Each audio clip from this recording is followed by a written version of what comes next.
Listen carefully, because what I'm about to tell you was never meant for your ears. The official story is silence. The archives, sealed. The graves, hidden beneath cotton roots and Tennessee soil. But history whispers when the powerful demand it be buried. And if you lean in close enough, you can hear the truth pressing against the coffin lid, desperate to be known. In the summer of 1863, while men slaughtered each other at Gettysburg and cannons shook the earth 300 miles north, something darker, more precise, more deliberate was unfolding in the heart of Tennessee. Families vanished whole. Neighbors disappeared overnight. Workers who signed contracts for honest pay walked into Rosewood Manor and were never seen again. 73 lives erased, not in the chaos of battle, but in the order of design. This wasn't war. This wasn't chance. This was the methodical enrichment of a dynasty so cold-blooded that their fortune sprouted not just from cotton, but from bones. The Chamberlains, aristocrats of the Cumberland Valley, polished smiles by day, predators by night. Their Greek revival mansion rose like a monument to wealth, but beneath its marble hearths and crystal chandeliers pulsed something rotten. The investigators who finally uncovered the truth could barely write the words down. The details were too precise, too damning. Personal belongings catalogued like merchant stock. Bodies dissolved in caustic chemicals. Journals coded with transactions that were never meant for daylight. And yet Washington sealed it away, buried it beneath orders marked national security. For over a century, the official record of those 73 souls remained locked away. But why? Why would the government itself protect a family of murderers? Why silence the graves? You already know the answer, even if it terrifies you to admit it. Because the Chamberlains were not just another plantation family. They were connected, useful. Their money flowed both ways in the war. Union and Confederate officers alike had debts in their ledgers, and debts by silence. Tonight, I'm taking you into the heart of their empire, the whitewashed pillars, the carefully polished myths, the diary pages never meant for human eyes. Once you hear this story, you'll never look at American history the same way again. Because this isn't about one family's corruption. It's about how power feeds on flesh, how wealth is watered with blood, and how the world you think you know was built on unmarked graves. Now, do you want to go deeper? Step closer. Imagine the house itself first, before we even speak of the family. Rosewood Manor. Its very design was propaganda. 6 towering Corinthian columns rising from the earth like the arms of a god, double-tiered balconies wrapping around its face, polished white paint glowing under the Tennessee sun. From the road, it looked eternal, untouchably a fortress of prosperity. But appearances are always the first deception of power. What looked like triumph was camouflage. Inside, the walls told another story. Italian marble fireplaces imported at obscene cost during wartime, French chandeliers glittering above dining tables, mahogany panels dark and heavy, seasoned 7 years before installation. Even the air smelled of dominance beeswax polish, tobacco smoke, and something faintly metallic that lingered in the lower halls. To visitors, it was the fragrance of wealth. To those who lived under it, it was the stench of captivity. And at the center of it all, Ezekiel Chamberlain. 6 feet tall, silver-haired before his time, gray eyes that froze men where they stood. Neighbors called him dignified, statesmanlike. But those who looked too long at his gaze spoke of a chill in their bones, as if he saw more in them than they wished exposed. He was no ordinary planter.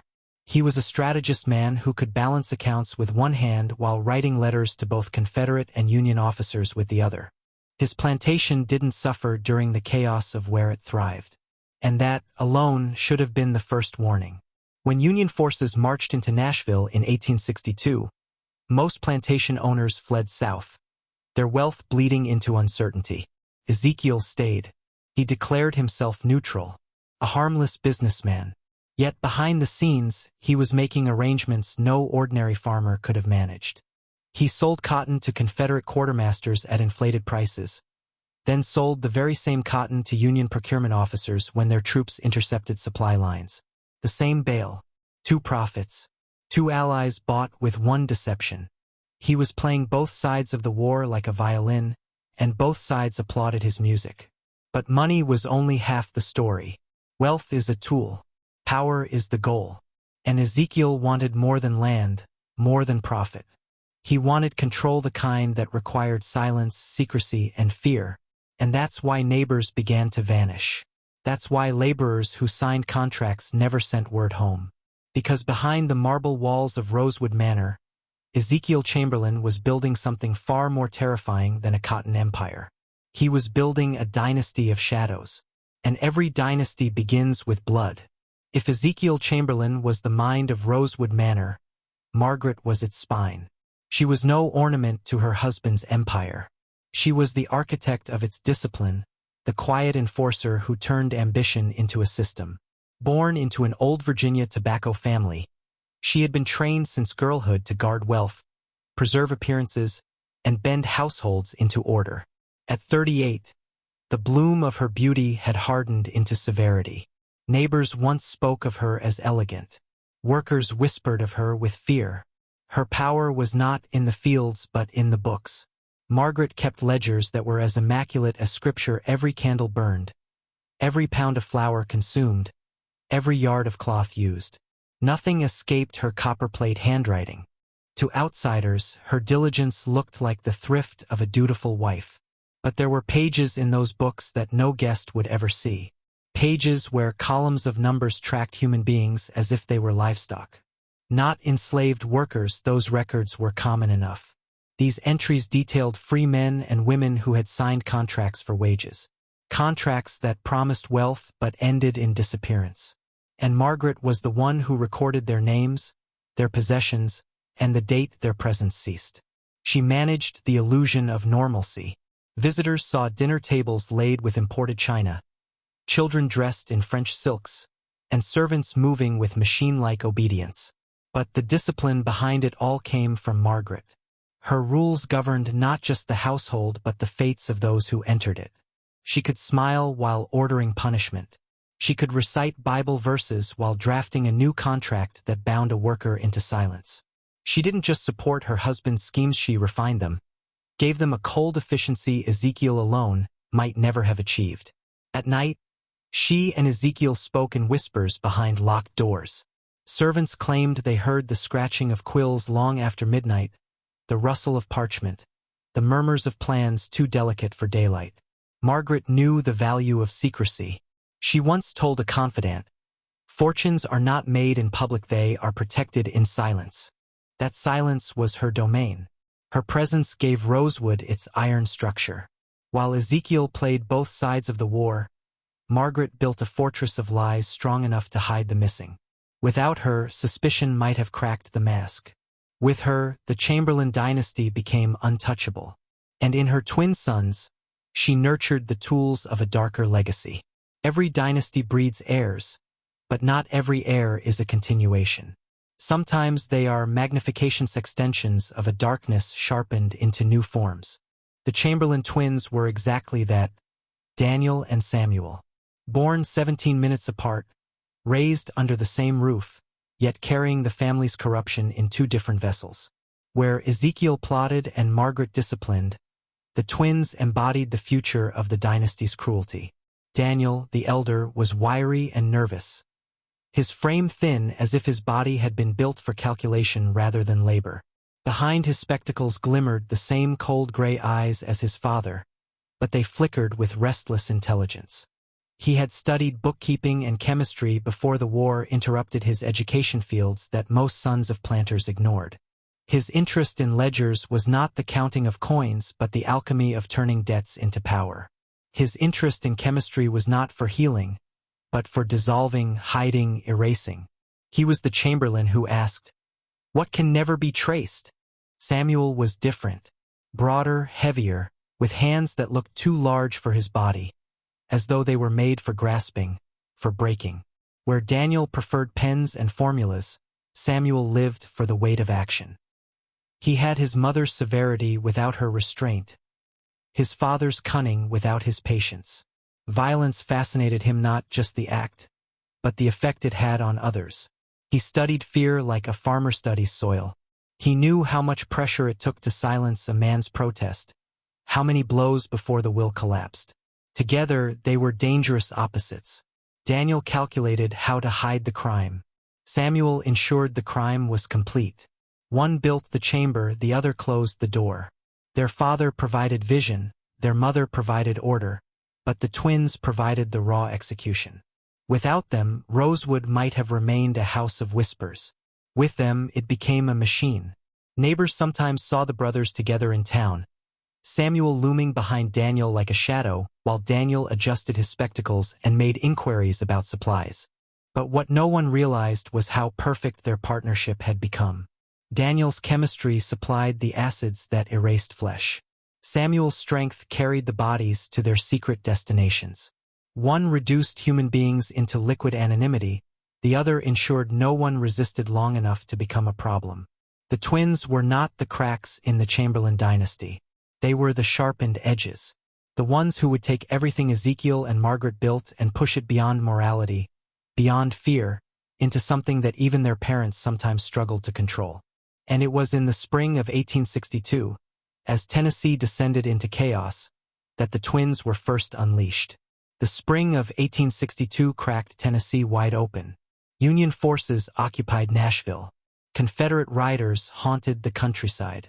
The Cumberland River was no longer a lifeline but a contested artery, clogged with blockades and patrols.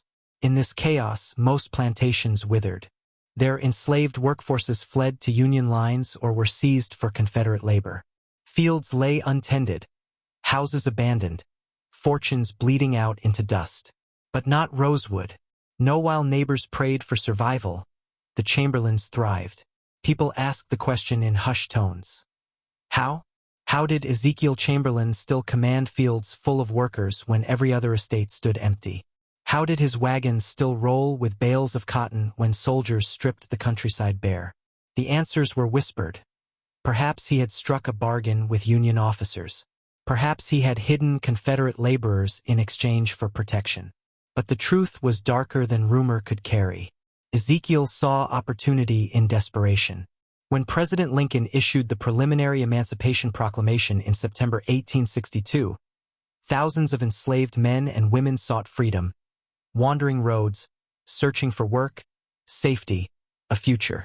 White laborers, too, ruined by war and famine, were hungry for wages. And so Ezekiel made an offer: $2 a day, plus room and board, guaranteed work through the war. More than most factory jobs in Nashville. It sounded like salvation, but salvation has terms. His contracts demanded 2 years of service. Wages withheld in trust until completion. A promise of future prosperity that trapped the desperate in the present. Men and women signed their names, thinking they had secured stability. Instead, they had signed away their visibility. Once within Rosewood's walls, they vanished into the system Margaret kept. Their names entered ledgers, their possessions catalogued, and after a few months, sometimes weeks, the entries simply ended. Neighbors noticed. A widow rode into town asking after her brother, who had gone to Rosewood and never returned. A blacksmith disappeared, leaving behind a shop that still smelled of coal and steel. A family from Murfreesboro accepted Chamberlain wages and was never seen again. When questions arose, Ezekiel's answers were quick, rehearsed. Dismissed for drinking, fled north, broke their contract. Always plausible, always final. The war cloaked it all. Disappearances were common. Men deserted armies, families fled burned towns, refugees vanished on the road. Who would believe that a respected planter's household was swallowing people whole? Who would dare accuse a man who dined with generals from both sides of treason against humanity? The truth is, this war did not disrupt the Chamberlain dynasty, perfected it. Under the noise of cannon fire, they created silence deeper than any battlefield grave. And in that silence, 73 souls dissolved. Suspicion often begins as a whisper, one woman's trembling voice in a courthouse. One question too persistent to be ignored. For Rosewood Manor, that whisper came in November of 1862, when Martha Henley, a widow from Murfreesboro, appeared before Sheriff Coleman Briggs. Her brother Thomas, a blacksmith ruined by the war, had taken a contract at the Chamberlain Plantation 6 weeks earlier. He had promised to write. He had never broken a promise in his life. But no letter came. No word. Only silence. Martha had ridden to Rosewood herself. She described the mansion to the sheriff, its columns glowing white in the late autumn sun, the fields oddly full of faceless workers. When she asked after Thomas, she was met by Daniel Chamberlain, spectacles flashing, tone clipped and impatient. He told her Thomas had been dismissed for drunkenness. No wages paid. No belongings returned. But Martha's voice cracked as she swore it was a lie. Thomas hasn't touched a drop since our father drank himself to death. He swore on Papa's grave. He never broke an oath. Sheriff Briggs listened. He was a man caught between duty and fear, a man who had known the Chamberlains for decades. They were pillars of Rutherford County, men of influence, benefactors of churches. To accuse them would be to invite ruin. Yet something about Martha's desperation gnawed at him. Thomas Henley had been known in town steady hands, steady heart.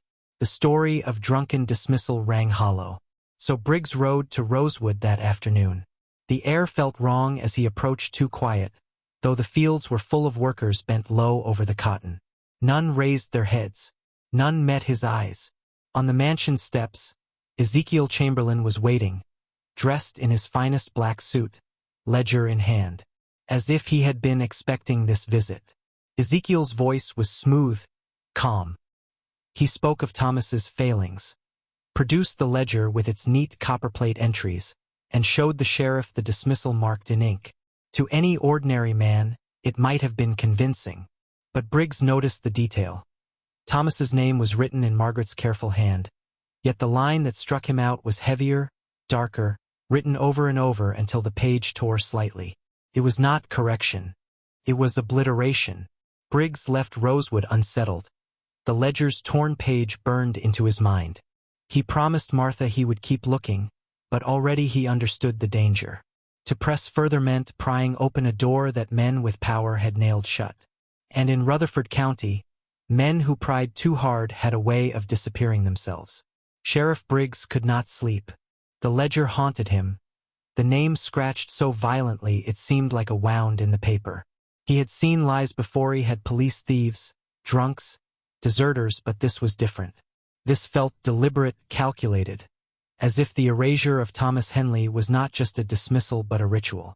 The next week, Briggs began asking quiet questions in town. He spoke to merchants who supplied Rosewood, to families whose sons had gone there for work. Again and again he heard the same refrain. Men went in, wages promised, then silence. The stories were fractured, half-whispered, but they formed a pattern.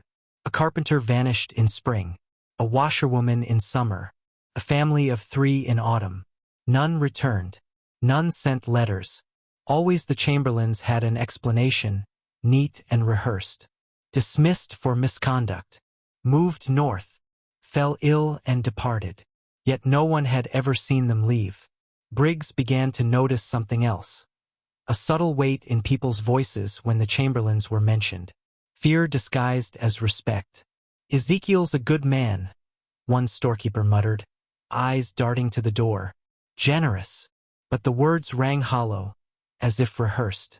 Another neighbor lowered his voice to confess that he, too, had once asked after a missing cousin who'd worked at Rosewood.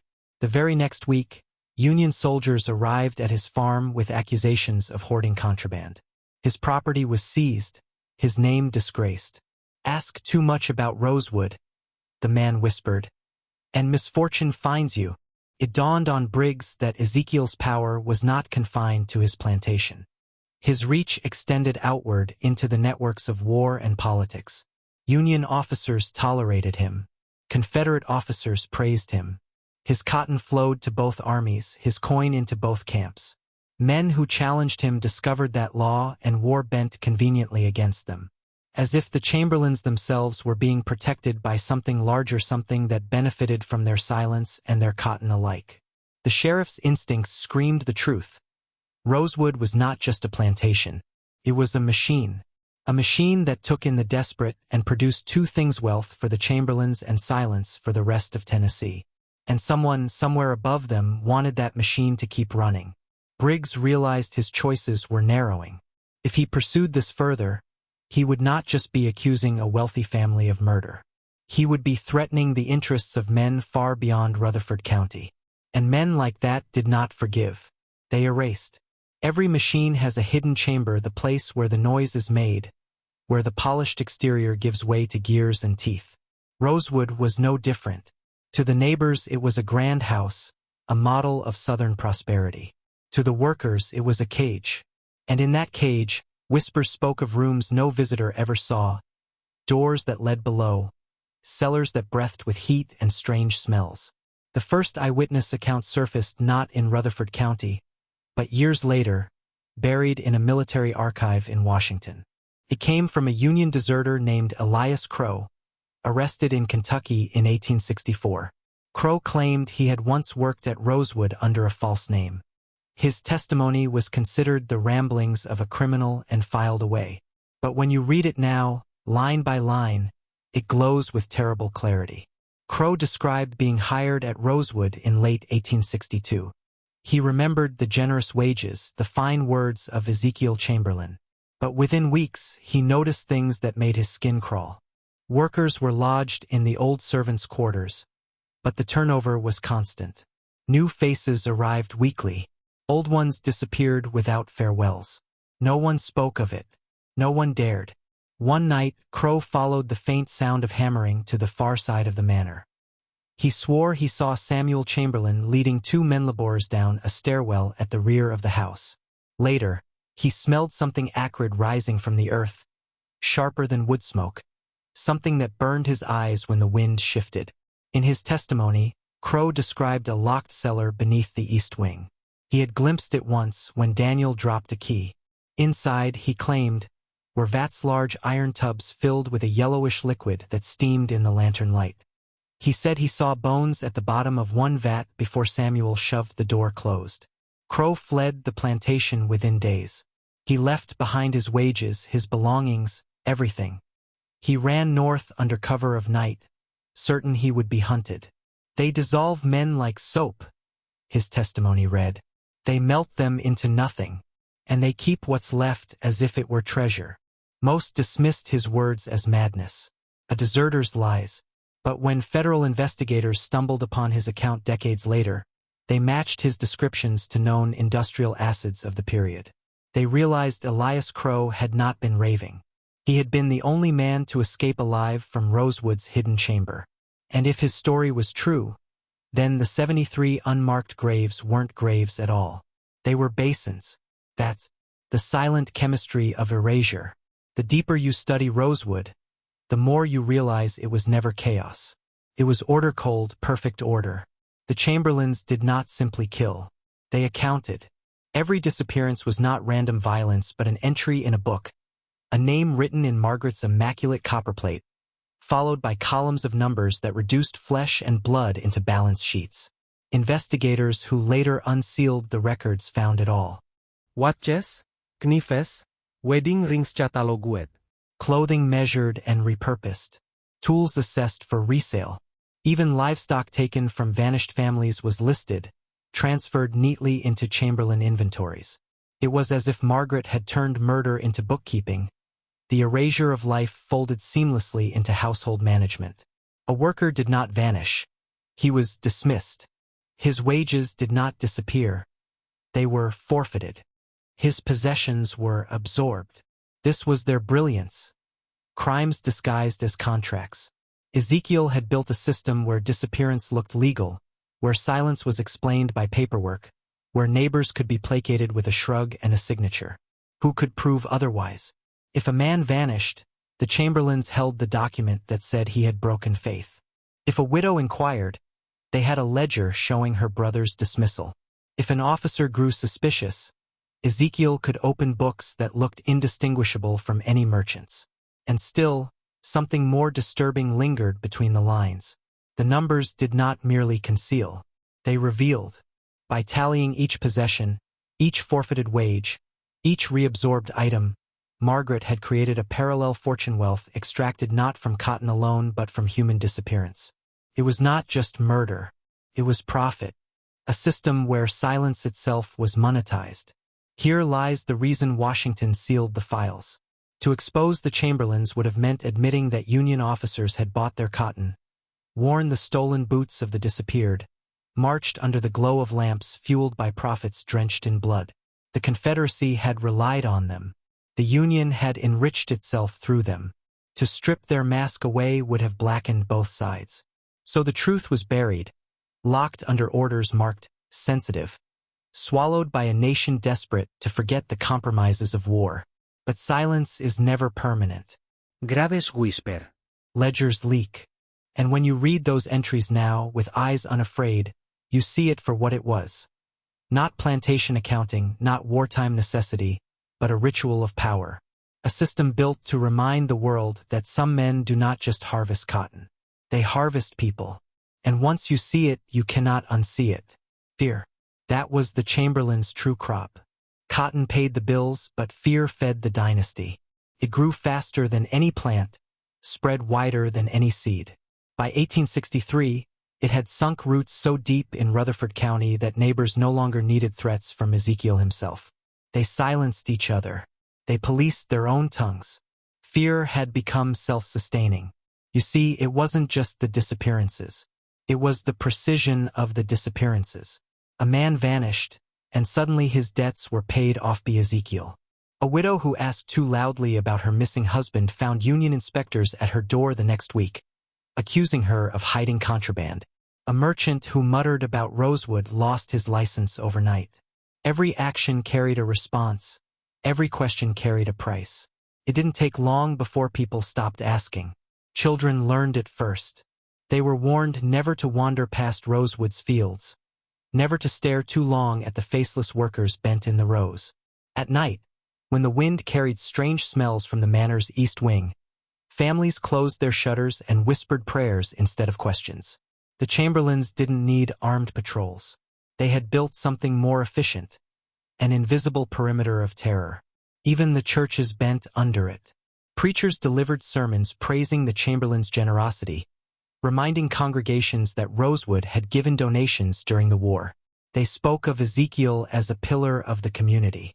But behind closed doors, those same preachers confessed unease, the way Margaret's eyes lingered too long when she sat in the front pew, the way Samuel smirked during prayers, as if he knew a secret God himself was forbidden to touch. This is how true power works. Not through open violence, but through the subtle alchemy of consequence. Ask the wrong question and your crop fails. Demand answers and soldiers arrive. Keep silent and you survive. It is psychological control disguised as ordinary misfortune. A system so invisible that, over time, people forget it was built by human hands. They begin to believe it is fate. That is what the Chamberlains mastered, turning their neighbors into accomplices in silence. By 1863, the county was bound not just by contracts and ledgers, but by the unspoken law of fear, a law more powerful than Union occupation, more permanent than Confederate pride. And here is the truth you were never meant to hear. That law did not die with Rosewood. Fear remains the cheapest form of control. It requires no chains, no armies, only silence. By now, you have walked through the gates of Rosewood. You have smelled the smoke, heard the ledgers whisper, felt the weight of 73 erased names pressing against your chest. You know what the Chamberlains built and how fear itself was their most enduring harvest. But here is the part no file, no archive, no sealed federal order can explain. Why you are still here listening. Because this story is not history alone. It is ritual. Every retelling is a reopening. Every listener becomes, in a sense, a witness. That is why the files were buried, not to protect the Chamberlains, but to protect you. To keep ordinary people from stepping too close to the edges of their machinery, from realizing that silence itself is contagious. Look around you. How many names in your own life have gone unspoken? How many disappearances, personal, historical, communal, have been explained away with paperwork, with polite words, with the shrug of, "That's just how it is"? The Chamberlains thrived not because of their cruelty, but because of their audience's obedience. Because people chose not to see. And here is where the ritual turns. If you are still here, if you have not clicked away, then you have already crossed the threshold. You cannot unhear. You cannot unknow. That makes you dangerous because now you carry their secret. This is why I will ask you to leave a mark. Not for me, for yourself. In the comments below, write the phrase, "I will not be silent." Write it twice. Once for the 73 whose names were lost in vats and ledgers, and once for yourself so you do not forget. This is how you refuse the law of silence. This is how you break the pattern the Chamberlains perfected. By speaking, by refusing to let fear reduce you to obedience, by inscribing words where others erased. You may feel a shiver as you type it. That is normal. It means you have joined the long chain of witnesses. You have become part of a resistance that outlives both Chamberlains and the governments that protected them. Because in the end, there are only two kinds of people. Those who keep the silence and those who break it. Which one will you be? When Rosewood finally emptied, it did not collapse like other plantations. It did not burn in the way of scorched earth campaigns, nor did it crumble into dust as abandoned houses do. It lingered, and the lingering was worse. Federal inspectors entered in 1866, expecting a ruin. Instead, they found a house still immaculate, as though its owners had only stepped away for supper. Beds made, ledgers stacked, kitchen fires long extinguished but ashes still neat. It was a silence that felt intentional, as though the Chamberlains had prepared Rosewood not for abandonment, but for discovery. What they left behind was not evidence, it was theater. A script, meticulously staged, doors left ajar at precise angles, tables set with uneaten meals, chairs pulled back as if from vanished guests. The inspectors noted the uncanny neatness in their reports, describing it less as an empty house and more as a designed absence. Rosewood had not been deserted. It had been curated. The east wing was the worst. Behind locked doors, they found rows of vats, each one scrubbed spotless, gleaming with the smell of lye. Not a shred of clothing, not a trace of bone, not a single human remnant remained.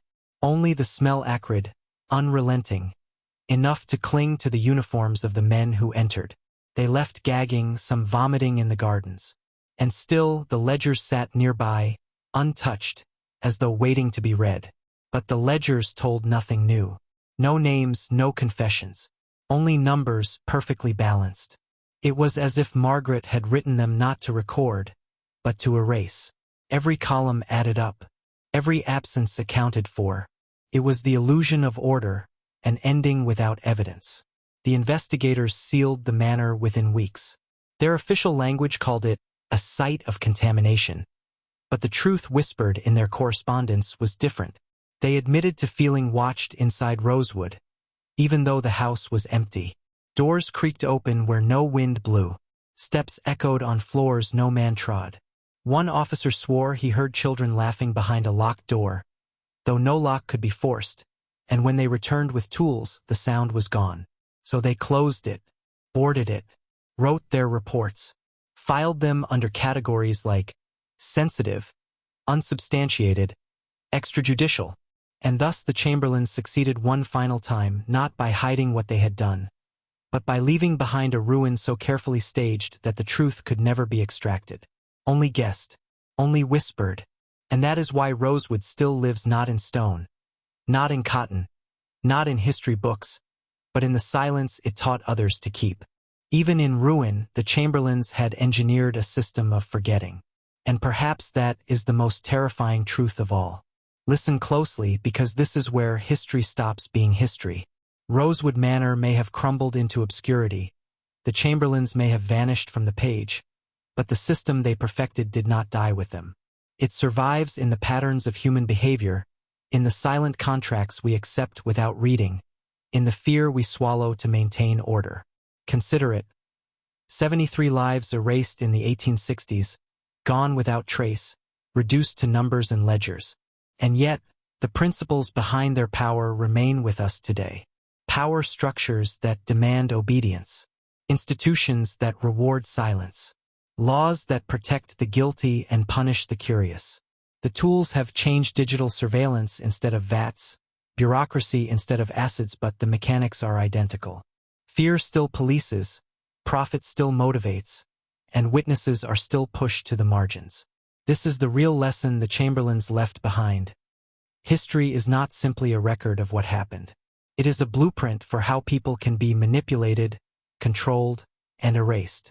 And if you walk away thinking it was only a story of one plantation in Tennessee, you have already missed the warning. Their dynasty was a microcosm, a laboratory of human behavior, showing how wealth, fear, and silence can be weaponized to absolute effect. Now, as you sit in your own world, surrounded by institutions, media, and social orders that seem ordinary, ask yourself, who is controlling the ledger? Who profits when silence is maintained? And how many people have been erased in ways we cannot see, but which shape the lives we do? You are no longer an observer. You are a witness. And as a witness, you hold a choice: to forget like everyone else has been trained to do, or to remember and carry that memory as a shield against manipulation. Every ledger entry erased, every name silenced, every injustice hidden. These are the lessons that must survive. This is why I asked you to write the words twice. I will not be silent. Once for the 73, once for yourself. Because in breaking that silence, you begin to reclaim what was stolen not just from the victims of Rosewood, but from all of us.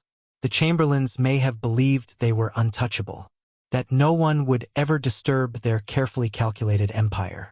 But power always leaves a trace, and truth, no matter how deeply buried, has a way of rising. Remember this, carry it, and never, ever forget how fragile civilization is when fear becomes the currency and silence is the law. To understand Rosewood fully, you must look inside the Chamberlains' minds, because that is where the true machinery of evil was built. It was not a matter of hatred alone, nor lust for money. Allenite was the careful training of thought, habit, and perception. Ezekiel, Margaret, Daniel, and Samuel were not monsters born in a vacuum.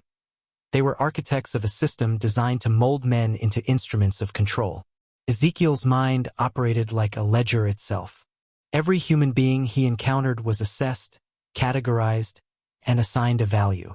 Trustworthiness, strength, knowledge, utility, all were measured against what he could extract from them. He taught his sons to see people not as neighbors, workers, or friends, but as vectors, potential profit, potential threat, or expendable quantity. There is a precision in that worldview, a terrifying efficiency. To those raised within it, compassion becomes a liability, and calculation becomes instinct. Margaret amplified this. She instilled discipline with invisible chains. Every action had consequence. Every deviation from order was catalogued, measured, corrected. Fear was her teacher and observation her curriculum. The twins absorbed it like water. Daniel learned that chemistry could erase presence. Samuel learned that force could erase resistance. Their education was not about morality, only efficacy.